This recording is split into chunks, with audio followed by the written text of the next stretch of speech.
Hello friends, स्वागत है आप सभी का आज के इस नए सेशन में। फ्रेंड्स, आज के इस सेशन में देखें हम लोग परीक्षा में सबसे ज़्यादा पूछे जाने वाले प्रश्न। फ्रेंड्स, आप अगर किसी भी कॉम्पिटिटिव एग्जाम की तैयारी कर रहे हैं तो ये क्लास आपके लिए हेल्पफुल होने वाली है, क्योंकि फ्रेंड्स आज के इस सेशन में देखें हम लोग जो अब तक के जितने भी परीक्षाएं हुई हैं उन्हीं परीक्षा में पूछे जाने वाले जो अधिकतर सवाल पूछे गए हैं उन्हीं क्वेश्चन को आज की क्लास में कवर करेंगे। तो चलिए फ्रेंड्स, आज की इंपॉर्टेंट सेशन को शुरू करते हैं फर्स्ट क्वेश्चन से। फ्रेंड्स, आप अगर हमारे उद्धव क्लासेस पे नए हैं तो उद्धव क्लासेस को सब्सक्राइब कीजिएगा और बेल आइकन को भी प्रेस कर दीजिएगा ताकि आपको हमारी इंपॉर्टेंट क्लास का सेशन का नोटिफिकेशन पहुंचते रहे। तो चलिए फ्रेंड्स, आज की इंपॉर्टेंट सेशन को शुरू करते हैं फर्स्ट क्वेश्चन से। निम्नलिखित में से कौन सा हड़प्पाकालीन स्थल नहीं है? चार ऑप्शन दिए गए फ्रेंड्स आपके। ऑप्शन ए है सनौली, ऑप्शन बी है कुनाल, ऑप्शन सी है अली मुराद और ऑप्शन डी है चौपानी मांडो। इन चार ऑप्शन में से राइट आंसर का चयन कीजिएगा फ्रेंड्स। ऑप्शन नंबर डी चौपानी मांडो। चौपानी मांडो जो है ये हड़प्पाकालीन स्थल नहीं है। बाकी जो है सनौली, कुनाल और अली मुराद जो है ये सारे के सारे हड़प्पाकालीन स्थल है। नेक्स्ट क्वेश्चन है हमारा, पिगट महोदय ने, पिगट जो एक साइंटिस्ट फ्रेंड्स, पिगट महोदय ने किस हड़प्पाकालीन स्थल को अर्ध औद्योगिक नगर की संज्ञा दी थी? यानी इन चार ऑप्शन में से एक औद्योगिक नगर की संज्ञा दी गई थी, तो उनका चयन करना है। ऑप्शन से आपके आमरी, ऑप्शन बी है लोथल, ऑप्शन सी है हड़प्पा और ऑप्शन डी है चनहुदड़ो। तो फ्रेंड्स इसके राइट आंसर हो जाएंगे option number C Harappa. Harappa जो है स्थल जो है ये हड़प्पाकालीन स्थल के अर्ध औद्योगिक नगर की संज्ञा दी थी। और किसके द्वारा दी गई थी फ्रेंड्स? तो पिगट एक जो इतिहासकार रह चुके हैं उसके द्वारा दिए गए हैं। नेक्स्ट क्वेश्चन है, काफ़ी इंपॉर्टेंट क्वेश्चन है फ्रेंड्स, अही क्षेत्र। यही क्षेत्र किस महाजनपद की राजधानी थी? यानी जो हम लोग 16 महाजनपद पढ़ते हैं फ्रेंड्स उनमें से एक अही क्षेत्र है। तो इसकी राजधानी क्या थी? यानी कि ये किस जगह की राजधानी, किस महाजनपद की राजधानी थी? चार ऑप्शन दिए गए आपके, पांचाल, ऑप्शन बी है कंबोज, ऑप्शन सी है मल्ल और ऑप्शन डी है वत्स। इन चार ऑप्शन में से फ्रेंड्स किनकी अही क्षेत्र राजधानी थी? इसके राइट आंसर हो जाएगा फ्रेंड्स ऑप्शन नंबर ए, पांचाल जो महाजनपद थी उनकी राजधानी थी अही क्षेत्र। तो ध्यान रखना है फ्रेंड्स, 16 महाजनपदों में से एक है पांचाल जिसकी राजधानी क्या थी? अही क्षेत्र थी। नेक्स्ट क्वेश्चन है हमारा, मौर्य काल में उद्योगों एवं कारखानों के अध्यक्ष को किस नाम से जाना जाता था? मौर्य काल में जो फ्रेंड्स उद्योगों के अध्यक्ष और कारखानों के अध्यक्ष होते थे उसे किस नाम से जाना जाता था? तो इसका राइट आंसर है फ्रेंड्स ऑप्शन नंबर बी, कर्मांतिक कहते थे। क्या कहा जाते थे? कर्मांतिक कहे जाते थे। नेक्स्ट क्वेश्चन हमारा, अशोक का रुमेदनेयी स्तंभ संबंधित है किससे? अशोक का जो शिलालेख है रुमेदनेयी ये स्तंभ संबंधित है किससे? ऑप्शन आपके दिए गए हैं, बुद्ध के जन्म से, ऑप्शन बी है बुद्ध की ज्ञान की प्राप्ति से, ऑप्शन सी है बुद्ध के प्रथम उपदेश से और ऑप्शन डी है बुद्ध के शरीर त्याग से। इसके राइट आंसर कीजिएगा फ्रेंड्स ऑप्शन नंबर ए, बुद्ध के जन्म से। रुमेदनेयी स्तंभ शिलालेख जो है अशोक का ये बुद्ध के जन्म से संबंधित है। नेक्स्ट क्वेश्चन हमारा, निम्नलिखित तमिल ग्रंथों में से किसे लघु वेद की संज्ञा दी गई है? चार ऑप्शन दिए गए फ्रेंड्स आपके, लघु वेद की संज्ञा दी गई किसे? ऑप्शन ए है आपके नंदी कलम्बकम को, ऑप्शन बी है कलिगत्तपानी को, ऑप्शन सी है परिया पुराणम को और ऑप्शन डी है कुरल को। तो ध्यान रखना फ्रेंड्स, लघु वेद की जो संज्ञा दी गई तमिल ग्रंथों में से एक है वो है कुरल को। ऑप्शन डी हो जाएंगे आपके कुरल। कुरल जो है फ्रेंड्स इसे लघु वेद की संज्ञा दी गई जो तमिल ग्रंथों में से एक है। नेक्स्ट क्वेश्चन हमारा, वराहमिहिर। वराहमिहिर की पंच सिद्धांतिका आधारित है, किस पर आधारित है? वराहमिहिर जो लिखा गया फ्रेंड्स, वराहमिहिर जी के द्वारा लिखा गया पंच सिद्धांतिका ये किस पर आधारित है? तो इसके राइट आंसर कीजिएगा फ्रेंड्स ऑप्शन नंबर बी, यूनानी ज्योतिर्विद्या पर। ये पंच सिद्धांतिका जो पुस्तक है फ्रेंड्स ये किस पर आधारित है? तो यूनानी ज्योतिर्विद्या पर आधारित है। फ्रेंड्स ये जो 50 क्वेश्चन को सिलेक्ट किया गया है काफ़ी इंपॉर्टेंट और सिलेक्टेड क्वेश्चन को ही शामिल किया गया है ताकि आपके आने वाले एग्जाम पे इस क्वेश्चन से बाहर नहीं जाएं। तो ध्यान रखें फ्रेंड्स, ये हिस्ट्री से रिलेटेड सारे के सारे क्वेश्चन होंगे जो आपके आने वाले एग्जाम के दृष्टिकोण से काफ़ी ज़्यादा यूजफुल होने वाली है। नेक्स्ट क्वेश्चन देखते हैं, एक तरफ है हमारे पुस्तक और एक तरफ है हमारे लेखक, तो इनमें से आपको सही कथन का सुमेल करना है, यानी कि फ्रेंड्स सुमेलित करना है सूची 1 को सूची 2 से। तो जो सही दिए गए हैं, मृच्छकटिकम। मृच्छकटिकम जो फ्रेंड्स ये किसके द्वारा लिखी गई? बाणभट्ट जी के द्वारा लिखी गई है, ये सही है। जबकि बुद्ध चरित्र जो है ये विशाखदत्त जी के द्वारा लिखी गई, ये गलत है। बाकी जो है फ्रेंड्स मुद्रा राक्षस ये किसके द्वारा लिखी गई? शूद्रक के द्वारा लिखी गई। और हर्ष चरित्र जो है फ्रेंड्स ये किसके द्वारा लिखी गई? अश्वघोष जी के द्वारा लिखी गई है, यानी कि ऑप्शन बी हो जाएंगे, बुद्ध चरित्र ये विशाखदत्त के द्वारा लिखी गई, ये गलत है। नेक्स्ट क्वेश्चन है हमारा, नेक्स्ट क्वेश्चन को देखते हैं, कौशेयी। कौशेयी शब्द का प्रयोग किया गया है किसके लिए? कौशेयी शब्द का प्रयोग किया गया है। ऑप्शंस आपके चार दिए गए फ्रेंड्स, कपास के लिए, ऑप्शन बी है सन के लिए, ऑप्शन सी है रेशम के लिए और ऑप्शन डी है ऊन के लिए। तो इसके राइट आंसर है फ्रेंड्स ऑप्शन नंबर सी, रेशम के लिए।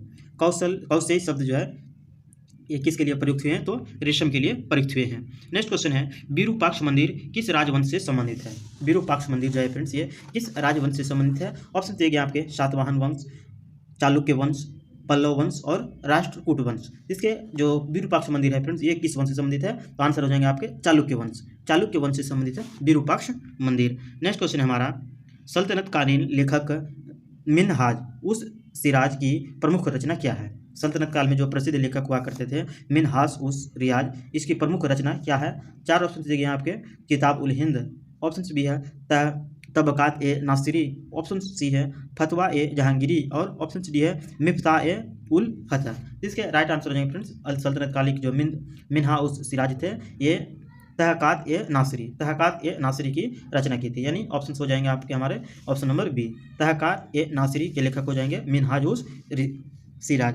नेक्स्ट क्वेश्चन है, निम्नलिखित में से किस शासक को दक्कन की नीरो कहा जाता है? दक्कन की नीरो कहा जाता है। इसके राइट आंसर में friends option number B, Humayun और बहमनी को। हुमायूं शाह बहमनी को जो है ये दक्कन का नीरो कहा जाता है। ये फ्रेंड्स आपसे रिक्वेस्ट है कि दक्कन का नीरो क्यों कहा जाता है ये आपको हमें कमेंट बॉक्स पर जरूर बताना है। जो हुमायूं शाह बहमनी है इसे दक्कनों का नीरो क्यों कहा जाता है आप हमें कमेंट बॉक्स पर जरूर बताइएगा। नेक्स्ट क्वेश्चन है हमारा, गुरु नानक की जन्मस्थली वर्तमान में कहाँ स्थित है? गुरु नानक जो सिखों के गुरु हुआ करते थे फ्रेंड्स, ये गुरु नानक जन्मस्थली वर्तमान में कहाँ स्थित है? ऑप्शन से आपके लाहौर में, ऑप्शन से भी है अमृतसर में और ऑप्शन सी है पटियाला में और ऑप्शन सी है कराची में। इसके राइट आंसर है फ्रेंड्स ऑप्शन नंबर ए, लाहौर में, जब पाकिस्तान में अवस्थित है। गुरु नानक की जन्मस्थली कहाँ है? लाहौर में अवस्थित है और लाहौर का एरिया जो है किस देश में आते हैं? तो पाकिस्तान देश में आते हैं। नेक्स्ट क्वेश्चन है हमारा, भारत पर होने वाले हुन आक्रमण की जानकारी किस स्तंभ लेख से मिलती है? भारत में जो हुनों का आक्रमण हुआ था इसकी जानकारी किस स्तंभ शिलालेख से मिलते हैं? इसके राइट आंसर है फ्रेंड्स भीतरी शिलालेख से। भीतरी शिलालेख से हुनों के आक्रमण पर की जानकारी मिलती है। नेक्स्ट क्वेश्चन हमारा, निसार नामक तांबे का सिक्का बादशाह ने प्रचलित किस मुगल शासक ने करवाया? यानी निसार नामक तांबे का जो सिक्का है ये किस बादशाह के द्वारा प्रचलन कराया गया था, यानी किस मुगल बादशाह के द्वारा इस सिक्के का प्रचलन किया गया था?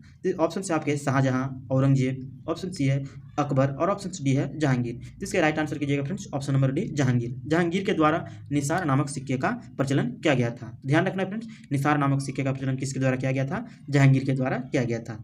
नेक्स्ट क्वेश्चन है हमारा, मोढेरा के सूर्य मंदिर का निर्माण किस शासनकाल में हुआ था? मोढेरा का जो सूर्य मंदिर है इसका निर्माण किस शासक काल में हुआ था? 4 ऑप्शन से दिए गए आपके, गढ़वाल वंश, ऑप्शन से भी है तोमर वंश, ऑप्शन सी है चौहान वंश और ऑप्शन से डी है सोलंकी वंश। इसके राइट आंसर कीजिएगा friends option number D, Solanki वंश। ध्यान रखना, मोढेरा के सूर्य मंदिर का निर्माण किस शासक के शासनकाल में हुआ था? तो सोलंकी वंश के समय में हुआ था। नेक्स्ट क्वेश्चन है हमारा, सिजदा एवं पैबोस प्रथा किस मुगल शासक द्वारा शुरू किया गया था? काफी इंपॉर्टेंट क्वेश्चन है फ्रेंड्स, इसी तरह के क्वेश्चन जो है एग्जाम में कई बार रिपीट हो जाते हैं, तो ध्यान रखना है। सिजदा एवं पैबोस प्रथा किस मुगल शासक द्वारा शुरू की गई थी? तो ध्यान रखना इसकी शुरुआत जो की गई थी बलबन के द्वारा की गई थी। सिजदा एवं पैबोस प्रथा की शुरुआत किसके द्वारा की गई? बलबन के द्वारा की गई थी। नेक्स्ट क्वेश्चन हमारा, किस सुल्तान द्वारा अशोक के 2 स्तंभों यानी मेरठ तथा टोपरा को दिल्ली स्थानांतरित कराया गया था? यानी किस सुल्तान के द्वारा फ्रेंड्स अशोक के जो शिलालेख हुए हैं उनमें से 2 स्तंभों को जो मेरठ और टोपरा है इनमें से दिल्ली स्थानांतरित किया गया था? किसके द्वारा किया गया था? तो ध्यान रखना फ्रेंड्स, ये जो स्थानांतरित किया गया था दिल्ली, ये सिकंदर लोदी के द्वारा किया गया था। यानी आंसर हो जाएंगे आपके सिकंदर लोदी के द्वारा मेरठ और टोपरा स्तंभों को दिल्ली स्थानांतरित किया गया था। नेक्स्ट क्वेश्चन हमारा, किस सल्तनत के सभी सुल्तानों में सर्वाधिक समय तक शासन करने वाला सुल्तान था? दिल्ली सल्तनत में सभी सुल्तानों में सर्वाधिक समय तक शासन करने वाला कौन शासक था?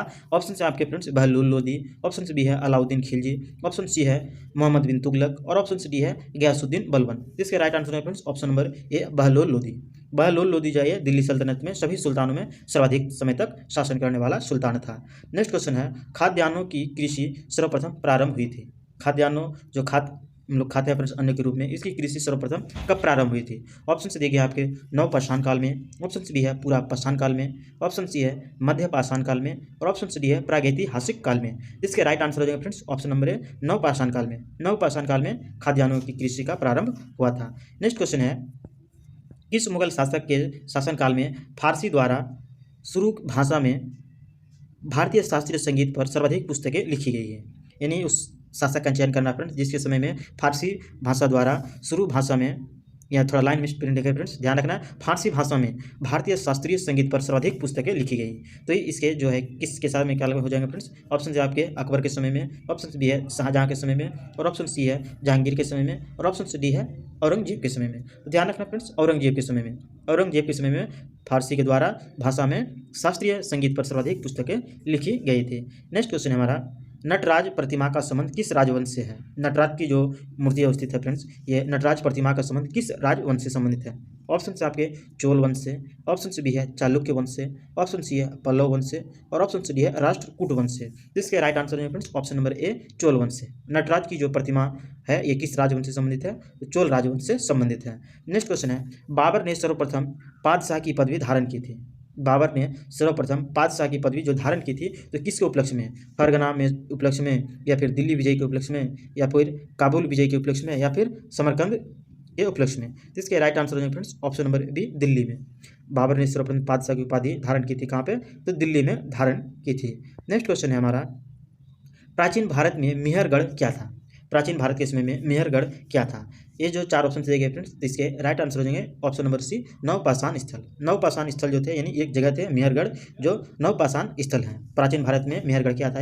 नवपाषाण स्थल था। नेक्स्ट क्वेश्चन है, अष्टाध्यायी के रचयिता कौन है? काफी इंपॉर्टेंट क्वेश्चन है फ्रेंड्स, बुक और लेखक से भी क्वेश्चन पूछे जाते हैं एग्जाम पे, तो ध्यान रखना। अष्टाध्यायी के रचयिता कौन है? ऑप्शन से दिए गए आपके पाणिनि, ऑप्शन से बी है पतंजलि, सी है कालिदास और डी है बाणभट्ट। तो इसके राइट आंसर है फ्रेंड्स ऑप्शन नंबर ए पाणिनि।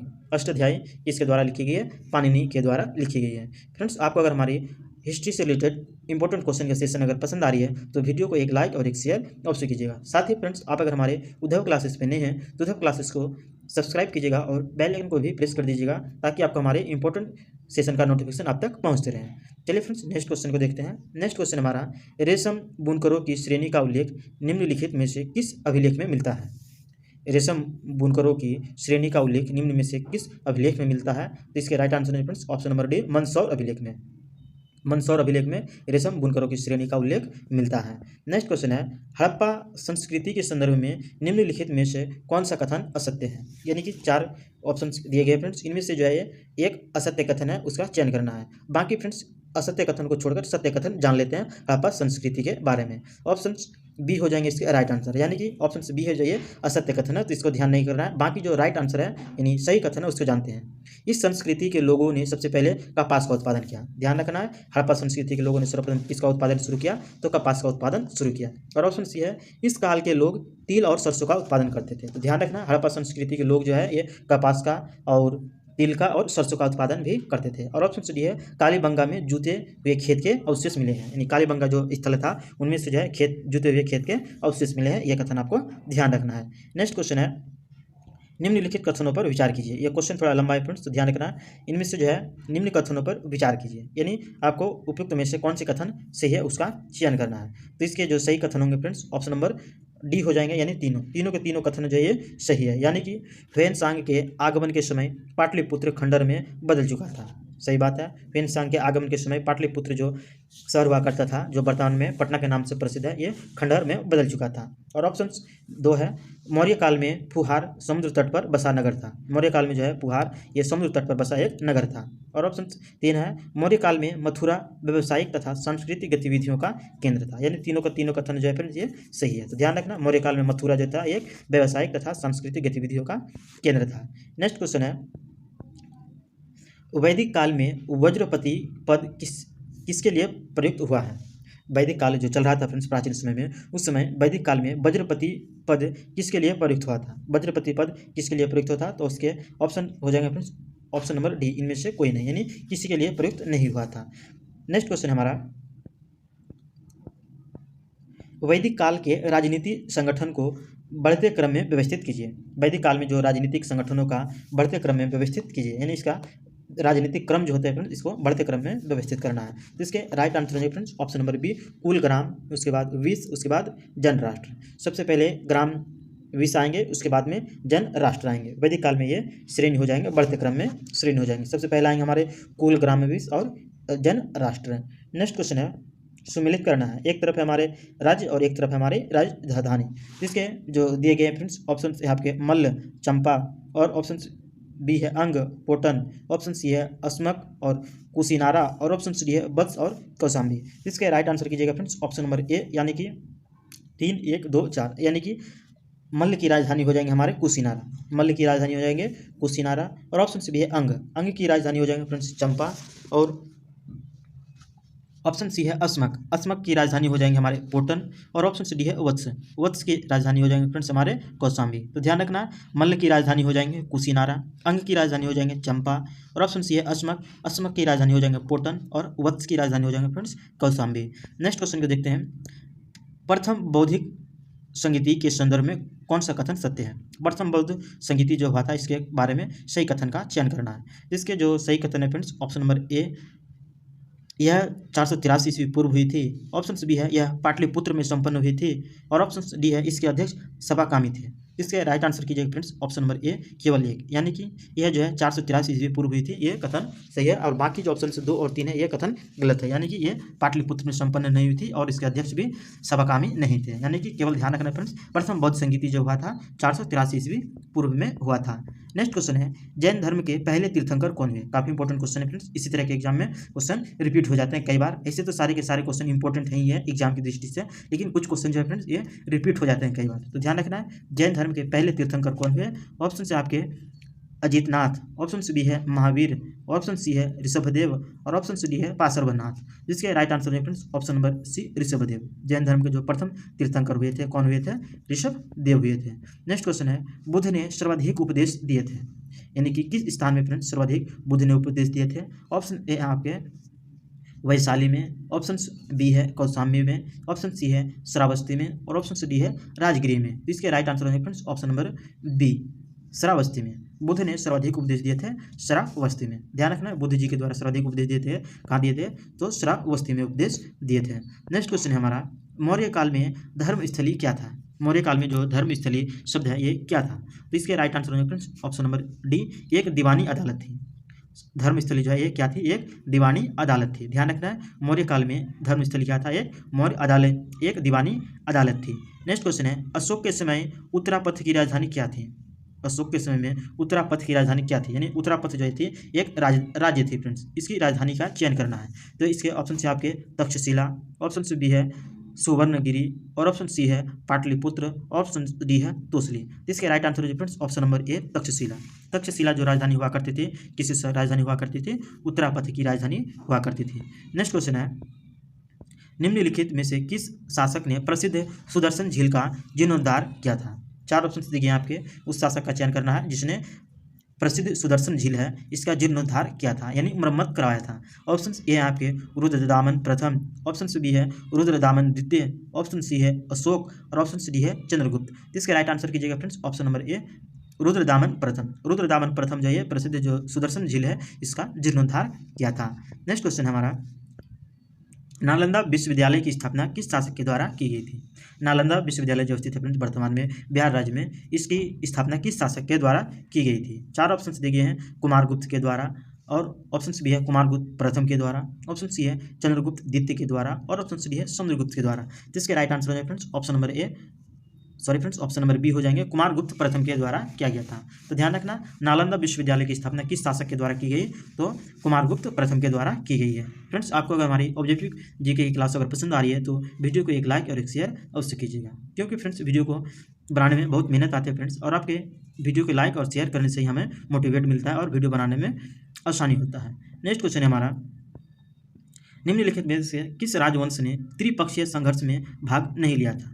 निम्नलिखित में से किस राजवंश ने त्रिपक्षीय संघर्ष में भाग नहीं लिया था, यानी इतिहास में जो त्रिपक्षीय युद्ध है फ्रेंड्स इनमें से एक वंश जो है इसने हिस्सा नहीं लिया था। ऑप्शन ए आपके प्रतिहार, ऑप्शन बी है चंदेल वंश, ऑप्शन सी है राष्ट्रकूट वंश, और ऑप्शन डी है पाल वंश। जिसके राइट आंसर हो जाएगा friends option number B Chandel वंश। चंदेल वंश जो है ये त्रिपक्षीय संघर्ष में भाग नहीं लिया था। बाकी जो है प्रतिहार वंश और राष्ट्रकूट वंश और पाल वंश, इन तीनों के बीच त्रिपक्षीय संघर्ष हुआ था। नेक्स्ट क्वेश्चन है, सम्राट हर्ष ने बौद्ध धार्मिक सम्मेलनों का आयोजन किस स्थान पर करवाया था। सम्राट हर्ष जो थे बौद्ध धार्मिक सम्मेलनों का आयोजन किस स्थान पर कराया था। तो इसके राइट आंसर है friends option number B Kannauj और प्रयाग में।